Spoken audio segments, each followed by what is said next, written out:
Buenas noches. Vamos a hablar de artes escénicas, vamos a hablar de teatro, vamos a hablar de qué pasa en nuestra ciudad, en nuestra región, con esta expresión artística. Y para eso hemos invitado a Fernando Montanares Letelier, actor ariqueño y que está haciendo un emprendimiento, un esfuerzo extraordinario como siempre ocurre, más bien digo, con las artes en general, que hay que luchar y pelear bastante para lograr alcanzar el público que tanto se anhela. Fernando, bienvenidos a Morrovisión. Hola, muchas gracias. Gracias por esta invitación. Gracias a ti por aceptar nuestra invitación. La cultura siempre va a ser un tema que a nosotros nos atrae muchísimo. Fernando, tú hace poco realizaste una actividad que titulaste Escena Movida. Sí, claro. ¿Podrías contarnos qué pasó, qué hiciste?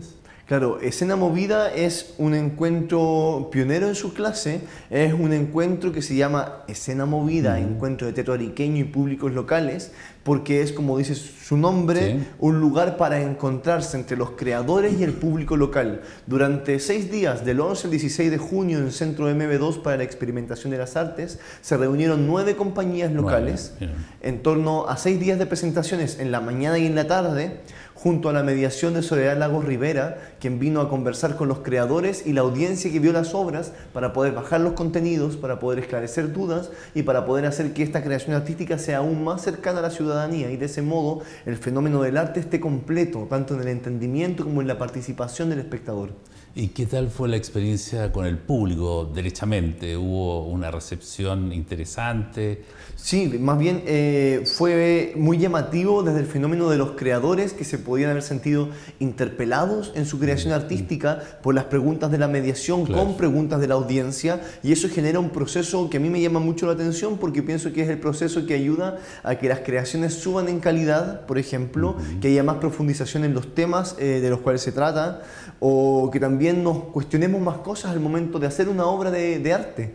Entonces, las obras fueron además vistas por programadores que vinieron desde Tacna hasta Concepción. Un programador es una figura de una persona que tiene un centro cultural o un festival y que anda viendo obras para poder llevarlas a su espacio en las otras regiones. Ok, ya entiendo. Entonces, estos programadores que todos tienen festivales en el norte de Chile, uno en Concepción y uno en Tacna, además de ver las obras que querían llevarse, de las cuales varias se van de viaje ahora gracias a este encuentro, comentaban la calidad de las creaciones, lo que encontraban mejorable e hicieron también un diagnóstico del panorama artístico teatral de la región de Arica y Parinacota que pudieron ver a través de esta muestra de 6 días. Ya, junto con ser posible un diagnóstico también hubo entonces una actividad, podríamos definirla didáctica, ¿no? Exacto. Tanto para los actores, actrices, el equipo técnico, como el público que asistió. Absolutamente, porque este encuentro lo que busca, o lo que está buscando de aquí al futuro, es ser un fomento a la creación artística, teatral particularmente, en esta región. Queremos que Escena Movida sea la vitrina del teatro ariqueño, que puedan presentarse las creaciones y que estas creaciones, al momento de ser mediadas con la audiencia y con otros creadores, tengan la posibilidad de crecer aún más y de mejorar también su calidad, porque para eso estamos en realidad, para estar todo el tiempo yendo hacia más adelante, profundizando en los temas que tratamos, para que la gente esté más conectada con lo que estamos haciendo. Fernando, ¿y esta iniciativa tiene posibilidades de sobrevivir en el tiempo? ¿La vas a repetir periódicamente? Nuestra idea es que sea una muestra anual, tal y como ha sido esta vez.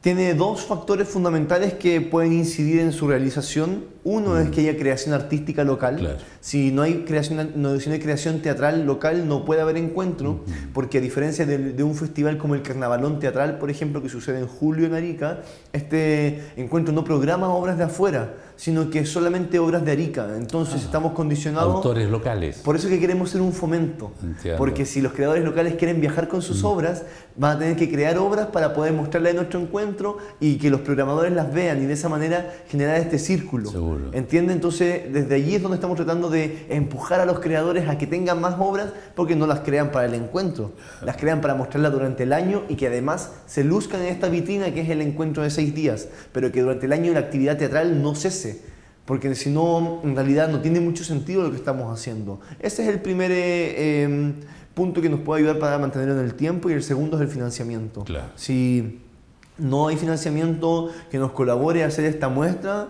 De alguna u otra manera no vamos a poder hacerlo porque en realidad es mucho dinero el invertido entre las compañías que asisten, los programadores que vienen de las otras regiones, la mediación, la difusión. Entonces es muy complejo que un proyecto de esta característica no se sustente en el tiempo si no tiene un financiamiento de apoyo. Porque además hay que pensar que si existe un plan para poder fomentar el arte local, esta iniciativa debería ser fundamental junto a otras de otras disciplinas también. Claro. Precisamente porque estamos poniendo en valor, visibilizando y además haciendo que se contacte la creación teatral ariqueña con la gente de Arica. No estamos trayendo obras de afuera para poder mostrarlas o no estamos pagándole a directores externos para crear obras en la ciudad. Lo que estamos haciendo es que los nuestros tengan primero que todo trabajo dentro del encuentro, sí, claro, y además tengan la posibilidad de que su trabajo sea apreciado por gente local y por otros para poder llegar más lejos aún viajando o estando en contacto con otras redes. Una pregunta que surge de inmediato frente a esta propuesta.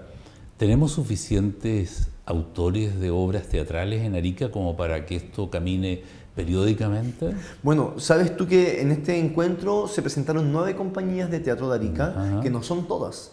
Ah, hay más. Hay más. Ya. Lo que pasa es que tenemos un problema con la creación artística. Las obras que se presentaron en nuestro encuentro, muchas de ellas fueron estrenadas hace 2 años y han estado en cartelera. Ya. Entonces lo que hay que entender es que el círculo de la distribución teatral dentro de Arica es muy cerrado. Por lo tanto, si yo hago una obra un año, tengo que tratar de moverla lo más posible en la mayor cantidad de tiempo, porque mostrarla solo en el teatro municipal una vez es muy poco para una obra. El circuito de distribución, de circulación de nuestros espectáculos es muy reducido en Arica. Entonces eso también es un diagnóstico que hacemos de la escena local, entendiendo que hay obras que se estrenaron en el 2016, por ejemplo, no en el 2017, sino que entonces estas obras se van a festivales, a cosas, y este encuentro da esa posibilidad de que salgan de Arica a través de la ventana que hacen los programadores de distintos festivales o salas en otras regiones, y así una obra sigue teniendo ruedo, por decirlo de alguna manera, claro. No se acaba. Entonces, eso es fundamentalmente. Claro, no estamos en una ciudad con suficientes habitantes como para que estén durante 6, 7 meses con la obra en escena, ¿no? Exacto, y además tampoco podemos tener, no sé, una creación semestral, por ejemplo. En el caso de la compañía MB2, que es la compañía que yo dirijo, que tenemos la obra El Diario de Facu, que fue estrenada en el 2014. Con esa obra hemos estado en España, en Estocolmo, en Santiago. La obra sigue en cartelera, la seguimos mostrando porque, bueno, hay una demanda también para poder ver la obra, porque ahora además con el libro es parte de los programas de estudio en ciertos colegios, pero no la queremos bajar porque además hay una cosa de tradición, además de que creamos nuevos montajes también, no estamos solamente pegados con ese montaje, pero nuestros círculos en Arica son muy pequeños. Lo mostramos, por ejemplo, para escolares en una época y al mes siguiente posiblemente tengamos muy poco público. Entonces la opción que sigue es ir a Tacna, es ir a Iquique, es ir a Antofagasta, a La Serena, a Coquimbo, que son nuestras regiones vecinas, para poder seguir exhibiendo la obra y que no se detenga su proceso de postproducción, por decirlo de alguna manera, como en el cine, que la postproducción viene cuando ya está la película hecha y que va a festivales y que tiene exhibición en distintas salas. Es un poco lo mismo con nosotros. Nuestro circuito de postproducción teatral en Arica es muy acotado.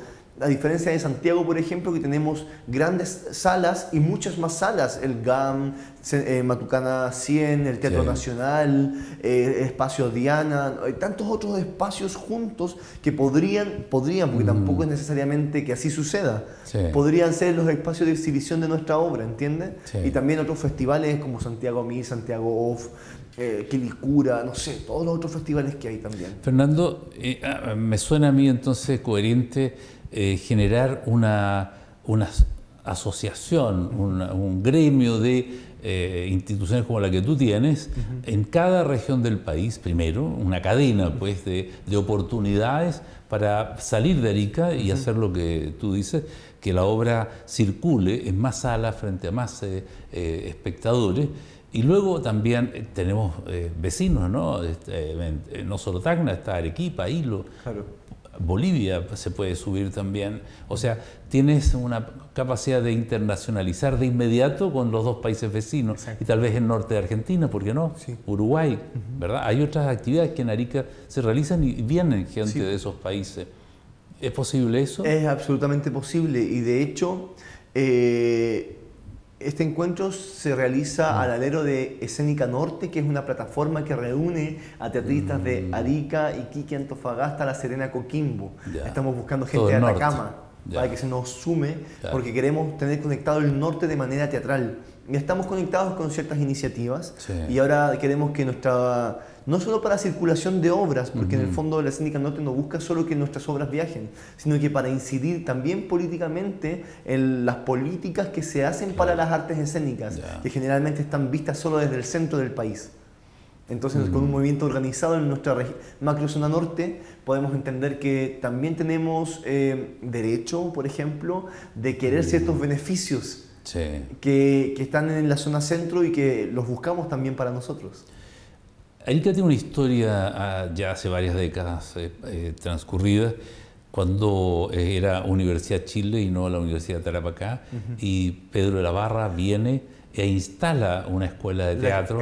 Fue la Escuela Experimental de Teatro que en 1960 Pedro de la Barra instaló en Arica antes de Antofagasta, porque Claro. Pedro de la Barra estuvo en Santiago, cuando sale de Santiago, Sí, llega a sí, Arica, claro. hace esta escuela que duró solamente 3 años. Ujú. Y en esta escuela que duró solamente 3 años, él después deja el grupo y se va a Antofagasta y forma el teatro que hoy día es el Teatro Pedro de la Barra, que lleva Claro. 50 años de Así experiencia. es, claro. Entonces, a nosotros nos faltó tal vez tener más ganas o más garra para dejarlo aquí, ¿no? Sujetarlo y que no fuese Antofagasta. Tal vez perdimos una oportunidad en ese momento. Posiblemente, bueno, con mi grupo de hecho, con Sí. María Imperio, Paloma y Berta, estamos preparando una investigación sobre la historia del teatro de Arica, Ya. porque tenemos ciertas tesis al respecto de qué pasó, por qué la gente que estudió en esa escuela no siguió haciendo de manera profesional el Exacto, teatro, por ejemplo. claro. Nos llama mucho la atención y que pensamos que tiene que ver con la cultura ariqueña, que como ha sido siempre una región más bien de paso, de una actividad comercial, el divertimento ha estado muy presente más que la reflexión, Claro. porque además las obras que esta gente generaba eran sobre todo comedias, Sí. más que tragedias, por ejemplo. El tinte político era muy bajo, o el tinte como reflexivo era más bien bajo. Entonces hay algo allí que estamos tratando de indagar para encontrar una respuesta a por qué, por ejemplo, mi generación, que es la que pertenece Claudio Ojeda, por ejemplo, que es la que pertenece el Jaime Escobar y mucha otra gente, Sí. es la generación profesional que vive haciendo teatro. Y ellos no lo hicieron. Entonces estamos viendo de hoy día hacia atrás qué es lo que pasó allí, qué pasaba culturalmente en nuestra región, que no se dio el ejercicio profesional de nuestro arte para poder desarrollarlo de una mayor manera, y que Pedro de la Barra sí lo hizo en Antofagasta, por Claro. ejemplo, en el Teatro Pedro Estaban de la las Barra de hoy condiciones día. dadas allá, no Quizás acá. había más gente, quizás era otra manera de producción, Claro. no lo sabemos, y nos llama mucho la atención porque es verdad. ¿Por qué no se quedó él acá? Si se hubiese quedado aquí, posiblemente tendríamos el teatro universitario con un elenco completo pagado, como es en Antofagasta, Así es. con gente que son no contratas, sino que gente de planta en la universidad, que su trabajo es actuar. ¿Entiendes? Claro. Eso es otra realidad deseada para nosotros acá también, Bueno, ¿no? De algún modo. estamos ya pensando con este estudio que vamos a hacer, encontrar sustento para poder solicitar también una posible carrera de artes escénicas nuevamente, solicitar quizás una compañía de teatro municipal o universitaria que tenga un financiamiento para la creación, Claro. porque en verdad hay algo allí que se perdió y que sí estaba y que podemos recuperarlo, y que pensando en que estamos fomentando el área teatral en la creación artística y en la Sí. circulación de obras, estamos abriendo una puerta a una necesidad que tenemos, ya sea expresiva, creativa, y que la gente asiste, porque si lo pensamos, en estos 6 días, 1000 personas asistieron a MB2. Ya. Eso es todo un acontecimiento, porque las obras eran todos los días seguidos y nunca bajó el público. Nunca tuvimos la sala media O vacía. sea, la gente tiene ansiedad, necesidad, quiere el teatro, quiere cercana a la cultura. Exacto. Esa es una experiencia que lo comprueba. Exacto, y cómo nos conectamos con esta gente es lo más importante de saber. Para mí lo importante es de la conexión con el público, es no solo que venga mucha gente y llenar la sala, No, claro. sino que esos espectadores sean además espectadores activos, que estén reflexionando, que puedan dialogar con nosotros, porque así el teatro se vuelve un fenómeno social y no un mero divertimento de Ajá. vengan a verme actuar, que yo les voy a contar cómo es el mundo, sino que vengan a ver esto y discutamos sobre lo que está pasando. Y en MB2 generalmente la gente no se para después de la obra.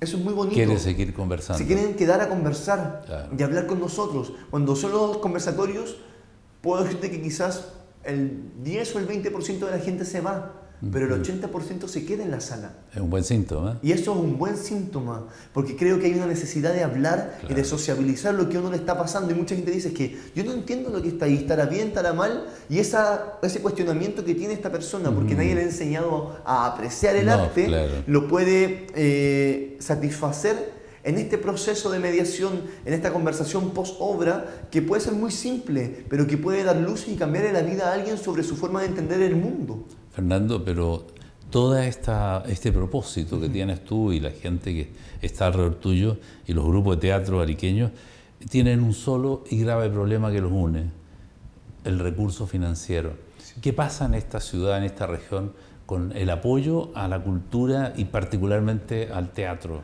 Bueno, el teatro siempre ha sido y siempre va a ser una actividad que no es rentable políticamente. Rentable políticamente, claro, porque el teatro es un arte gastador. Claro. El teatro gasta. Heine Müller, que es un dramaturgo alemán, que fue un dramaturgo alemán que conocemos en la sala mucho por Soledad Lagos, dice que el teatro es despilfarro, porque el teatro viene desde el rito.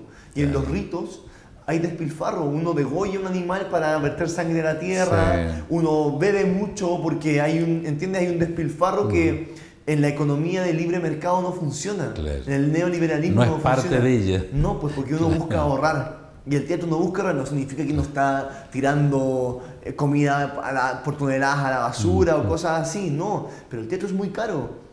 Una obra de 3 personas, por ejemplo, que considera un director, un diseñador y los 3 actores en escena. Y el equipo técnico. Y es muy cara porque... Claro. Hay mucho dinero invertido allí, ¿entiendes? Por supuesto. Y es complejo porque... Pero bueno, ¿y de dónde sacamos el dinero? Ese es el punto. La idea, según yo, es que necesitamos que nuestro fondar de creación tenga más dinero, aunque tiene no lo suficiente, tiene harto, no lo suficiente, creo que podría tener aún más recursos para nuestra creación. Muchos de nuestros proyectos viven de Fondart, por ejemplo, que son las subvenciones que da el Estado o el gobierno, no el Estado, para que nosotros podamos crear. El fondo de la intendencia del gobierno regional es el 6%, que muchas veces también subvenciona algunas creaciones, aunque el fondo final, o el propósito final de ese fondo no es la creación artística, sino que es la vinculación del arte de una manera social. Entonces uno tiene que ver cómo hace que su proyecto cambie de foco, por decirlo de alguna manera. Pero hay que aplicar la rentabilidad social allí, pues. Exacto. Entonces el arte en sí mismo como un fenómeno creativo es complejo en una sociedad de libre mercado neoliberal, precisamente por eso, porque está siempre... siendo juzgada por su rentabilidad. Claro. Y el arte es rentable de otra manera, no lucrativamente. Es rentable cuando la persona sale del teatro y dice, hoy entendí algo hoy día. Claro. Eso es que es lo intangible. Nuestro valor es fundamentalmente intangible y por eso es tan complicado medirlo. Sí, pero si los políticos entendiesen de que a partir de esa comprensión del espectador que asiste a una obra, se desarrolla de inmediato un proceso de crecimiento. Exacto. De esa persona, mejor ciudadano. Claro, de su familia, de su entorno, y entonces tienes una masa crítica que finalmente aporta al desarrollo y progreso de esa comunidad. Pero si no logras entenderlo, no va a haber mucho o suficiente dinero para tu trabajo. Entonces parece que la tarea es convencer de los beneficios de la cultura, que evidentemente los tiene y está demostrado, para que los políticos asuman eso como una actividad que de verdad entienden que va a colaborar en el desarrollo de esa comunidad. O sea, hay que pensar que en Europa nunca la economía se desarrolló lejana del arte. Para nada. Siempre fue el arte y la economía juntas, porque el arte era fundamental. Digo Europa porque es como es el ejemplo más claro, más evidente, ¿entiendes? Claro. Pero las monarquías y qué sé yo desarrollaban el arte y también su economía. Los mecenas existen desde cuándo, imagínate. Desde el Renacimiento, incluso antes. La iglesia era mecena de muchos artistas para hacer sus catedrales y sus cosas. Entonces, creo que eso hoy en día no está tan claro porque también no estamos educados para apreciar el arte. Claro. Si uno, Eso empieza en el colegio, en la escuela. y yo creo que mucho antes, empieza desde mucho más atrás, incluso cuando uno aprende a apreciar el Ajá, trabajo del otro. claro. Ahí en el arte hay un trabajo, hay gente que trabaja, no que solo juega, jugamos, Sí, sí. pero ese juego es nuestro trabajo. Está construido a partir del trabajo y de una Exacto. idea, ¿no? Y mucha De un gente no lo concepto. entiende, y como no lo entiende, No lo aprecia, valora. claro. Y como no lo valora, se anula y queda despojado de cualquier cosa, porque en realidad, si uno fuese solo famoso, por ejemplo, claro. podría ser más valorado, ¿entiendes? Pero llegar a ser famoso es un trayecto largo que implica financiamiento Exacto, permanente, ¿no? muchas veces. Claro. Entonces, ese trabajo es invisible. Sí. Mucha gente en la escuela de MB2 que dirijo, cuando ven a sus hijos que tienen que hacer abdominales, correr, que los sábados y domingos llegan a las 9 de la mañana a la sala hasta las 2 de la tarde para estudiar, no entienden por qué lo hacemos. Claro. Y ahí hay algo que es fundamental del trabajo del artista, no solo del actor, sino que del artista, que para nosotros es una filosofía de vida. Por supuesto. El arte es una forma de vivir, así como los deportistas. Yo no creo que Tomás González no entrene un día, No, porque el día claro. el que no entrena sus músculos se endurecen, Así es. por ejemplo. No, hay un ejercicio concreto de preparación constante, de estudio permanente, eso es evidente. Fernando, el tema entusiasma, de verdad que es riquísimo en posibilidades y bueno, me gustaría seguir conversando en otra oportunidad también de esto y saber cómo te ha ido dentro de unos meses, porque para nosotros también como canal de televisión la cultura es primordial, está dentro de nuestras prioridades, así que podemos acompañarnos porque estamos interesados en que en Arica la cultura sea un elemento de uso y de comprensión de forma de vida, pues, ¿no? De aprehenderlo como parte de la existencia. Y en eso podemos asociarnos pues, para promover e inducir y encantar a las autoridades, en este caso, ¿verdad? Que se metan la mano a la billetera y entiendan la importancia del arte y la cultura en general, ¿no? Sí, muchas Así gracias. que por la quedas invitación. invitado. Sí. Y seguiremos conversando. Gracias, porque aquí siempre nos abren las puertas para poder hablar de temas del arte, para ponerlo en valor. Entonces, eso es un gran aporte también para nuestro trabajo. Gracias. Bueno, gracias a ustedes por existir. Bien. Bueno, vamos a unos comerciales y luego más noticias en Notivisión.